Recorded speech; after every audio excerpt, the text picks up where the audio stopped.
اس روح زمین پر انسانی تاریخ میں وہ پہلا قتل جو کہ حضرت قابیل نے حضرت حابیل کا کیا۔ حضرت آدم علیہ السلام اپنے دونوں بیٹوں میں سے اپنے بعد اپنا نائب بنانا چاہتے تھے۔ عمر کے اعتبار سے قابل بڑا تھا، بڑا ہونے کے لحاظ سے وہ یہ یقین رکھتا تھا کہ حضرت آدم علیہ السلام کے بعد میں نائب بنوں گا۔ نبی کا بیٹا تھا لیکن ایک نافرمان بیٹا تھا، برے کردار کا مالک تھا۔ حضرت آدم علیہ السلام نے اللہ کے حکم سے یہ فرمایا کہ میرے بعد نائب قابیل نہیں ہوگا، حابیل ہوگا۔ قابیل اپنے بھائی حابیل سے شدید حسد اور نفرت میں مبتلا ہو گیا۔ شیطان نے قابیل کے دل میں حد درجہ حسد پیدا کر دی۔ ان دونوں بھائیوں میں آپس میں بحث چھڑ گئی کہ کون حق پر ہے اور کون باطل ہے۔ آپس میں بات چیت کی۔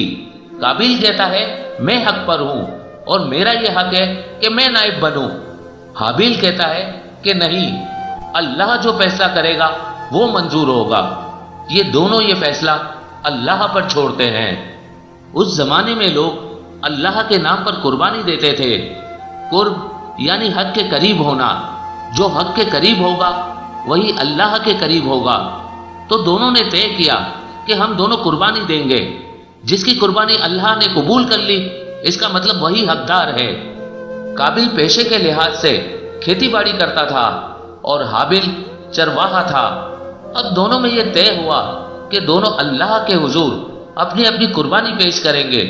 جس کی قبول ہو جائے گی اس کا حق پر ہونا ثابت ہو جائے گا۔ حابیل اللہ کے نیک بندے تھے تو انہوں نے اپنی بھیڑ بکریوں پر ایک نظر ڈالی اور سوچا کہ اللہ کی بارگاہ میں قربانی پیش کرنی ہے۔ تو حابیل نے جو سب سے بہتر اور صحت مند جانور تھا وہ اللہ کی راہ میں قربان کرنے کے لیے الگ کر دیا۔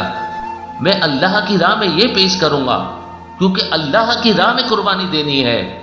قابل بد فطرت تھا۔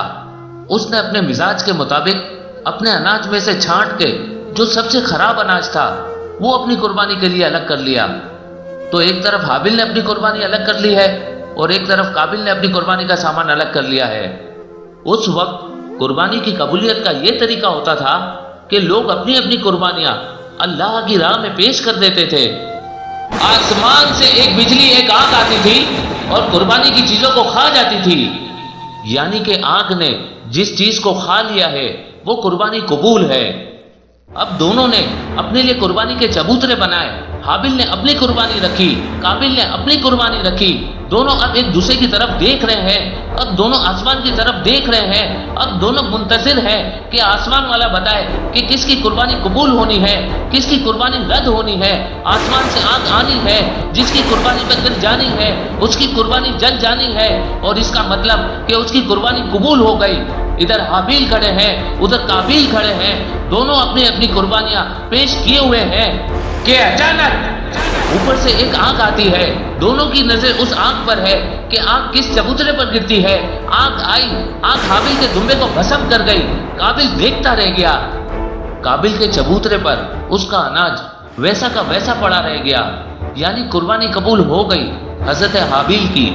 حضرت آدم علیہ السلام کے بعد نائب ہونے کی تصدیق بھی ہو گئی اللہ کی طرف سے، اور ساتھ ہی قابل کو یہ پیغام بھی مل گیا کہ اللہ کو نہ تمہاری قربانی قبول ہے اور نہ اللہ کو یہ بات منظور ہے کہ حضرت آدم کے بعد تم نے نائب بننا ہے۔ قربانی تو قبول ہو گئی ہے حابیل کی، لیکن دل میں بات رہ گئی ہے قابل کی۔ شیطان نے فوری طور پر منصوبے کا آغاز کیا۔ اب شیطان نے اپنا ٹارگٹ نمبر 1 بنا لیا ہے قابل کو۔ کیا قابل ان ساری باتوں کو مان لے گا یا شیطان کے بہکاوے میں آ کر بدلہ لے گا؟ کیا صلح ہو جائے گی یا بات آگے بڑھے گی؟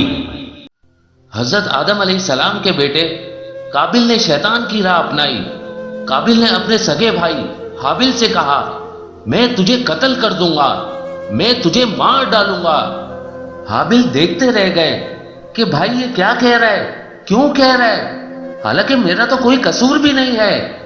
اس سے پہلے زمین نے یہ منظر کبھی نہیں دیکھا تھا کہ اس میں کسی انسان کا خون بہے۔ اب حضرت حابیل نے بہت صبر سے، بہت تحمل سے اس سے کہا کہ بھائی تو مجھے کیوں قتل کرنا چاہتا ہے، میرا کیا قصور ہے؟ ساتھ میں یہ بھی کہا اگر تم نے مجھ بے گناہ پر انتقام لینے کے لیے ہاتھ بڑھایا بھی تو بھی میرا ہاتھ تم پر نہیں بڑھے گا، اس لیے کہ میں خدا سے بہت ڈرتا ہوں اور اسی ڈر اور تقوی کی وجہ سے میری قربانی قبول کی ہے۔ لیکن میرے بھائی اے قابل، اس بات کو یاد رکھنا، اگر تم نے مجھے قتل کر دیا تو پھر تم دنیا میں اور آخرت میں خسارہ پانے والوں میں ہو جاؤ گے۔ قابل کو شیطان کی مانند کچھ سجائی نہ دے رہا تھا، شیطان اس کے دل میں مسلسل وسوسہ ڈال رہا تھا، شیطان قابل کو مسلسل بھڑکا رہا تھا۔ آہستہ آہستہ قابل کا چہرہ غصے سے سرخ ہوا، شدید ترین غصے کے عالم میں قابل نے قریب پڑے ہوئے ایک بڑے پتھر کو اٹھایا، پوری قوت سے اپنے بھائی حابیل کے سر پر دے مارا۔ یہ دنیا کے پہلے مظلوم کی چیخ بلند ہوئی، فوارے کی طرح ابلتے خون نے نہ صرف حابیل کو خون آلودہ کر دیا بلکہ اس کے خون کی چھینٹیں عجب نہیں کہ قابل کے منہ پر بھی پڑی ہوں۔ ایک لمحے کے لیے بھائی کی محبت نے جوش مارا کہ ارے یہ کیا کر دیا، لیکن اسی لمحے شیطان نے پھر وسوسہ ڈالا کہ دیکھ تجھے سکون اسی وقت ملے گا جب تو اپنے بھائی کو مکمل سزا دے گا، دیکھ اگر یہ زندہ بچ گیا تو پھر تیرے لیے اچھا نہیں ہوگا۔ پھر کیا تھا، اندھا گونگا بہرا قابل پتھر لے کر زمین پر تڑپتے ہوئے اپنے بھائی پر بل پڑا۔ حابیل کی چیخیں فضا میں گونجتی رہی، فریاد کرتا رہا کہ مجھے مت مارو، مجھے مت مارو۔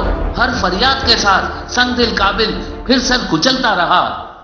حابیل کی فریادیں آہستہ آہستہ دم توڑنے لگی، مگر قابل کا ہاتھ تھا کہ تھمتا نہیں تھا۔ بالآخر چیخیں بند ہو گئیں۔ اب شیطان چلا گیا، اپنا کام پورا کر کے چلا گیا۔ اب قابل کو احساس ہوا کہ اپنے ہی ہاتھوں اپنے ایک لوتے بھائی کی جان لے لی۔ اب قاتل قابل شدید پریشانی میں مبتلا ہو گیا۔ بھائی کی لاش پڑی ہے، حضرت آدم علیہ السلام دیکھیں گے، اماں حوا دیکھیں گی۔ جب پتا چلے گا کہ قتل کرنے والا کوئی اور نہیں اپنا ہی بھائی قابل ہے، کس درجے کا دکھ ہوگا۔ اب یہ ساری سوچ چل رہی ہے کہ اچانک قابل کی نظر ایک کوے پر پڑی۔ کوا ایک مردے کوے کے ساتھ بیٹھا ہے اور جو زندہ کوا ہے وہ چونچ سے زمین کھود رہا ہے۔ قابل حیرت سے اس منظر کو تک رہا ہے۔ قابل نے ایسا منظر اس سے پہلے کبھی دیکھا نہیں ہے۔ قابل دیکھتا جا رہا ہے، کوا یہ عمل انجام دیتا جا رہا ہے۔ دیکھتے ہی دیکھتے کوے نے اپنی چونچ سے زمین پر گڑھا بنایا، اس مردہ کوے کو اس گڑھے میں دھکیل کر مٹی برابر کر دی۔ تب اچانک جیسے قابل کو ہوش آیا، اس نے جان لیا اس کوے کو اللہ نے بھیجا ہے اور بھیجنے کا مقصد یہ تھا کہ وہ قابل کو اپنے بھائی کو دفن کرنے کا طریقہ سکھائے۔ ایک حدیث کے مطابق اللہ کے رسول نے فرمایا دنیا میں پہلا قاتل قابل ہے، یعنی اس نے زمین پر قتل کرنے کی ظالمانہ روایت ڈالی ہے، اس لیے قیامت تک جتنے لوگ اس کی پیروی میں قتل کریں گے قابل کو اس قتل کے گناہ میں شریک سمجھا جائے گا۔ تو بس قاتل قابل، مقتول حابیل، ماسٹر مائنڈ ابلیس، یہ تھا روح زمین پر پہلا قتل، شیطان کے کارندوں کے ہاتھوں رحمان کے بندے کا پہلا قتل۔ اللہ کے رسول نے فرمایا خدا کی طرف سے ایک فرشتہ مقرر ہے جو ہر رات اتر کر یہ آواز دیتا ہے، اے 20 سال والو جد و جہد کرو، جد و جہد کرو، جد و جہد کرو۔ اے 30 سال والو دنیا کی زندگی تمہیں دھوکہ نہ دے۔ اے 40 سال والو تم نے اپنے پروردگار سے ملاقات کے لیے کیا تیاری کی؟ اے 50 سال والو تمہارے پاس ڈرانے والا آ چکا ہے۔ اے 60 سال والو یہ ایسی کھیتی ہے کہ جس کے کاٹنے کا وقت آ گیا۔ اے 70 سال والو تمہیں پکارا گیا ہے، بس تم لبیک کہو۔ اے 80 سال والو تمہارے پاس قیامت آ گئی اور تم غافل پڑے ہو۔ آخرت میں پہچان، امام جعفر صادق علیہ السلام نے فرمایا دنیا میں لوگ باپ دادا کے ذریعے سے متعارف ہوتے ہیں اور آخرت میں اعمال کے ذریعے سے پہچانے جائیں گے، اعمال کے ذریعے سے پہچانے جائیں گے۔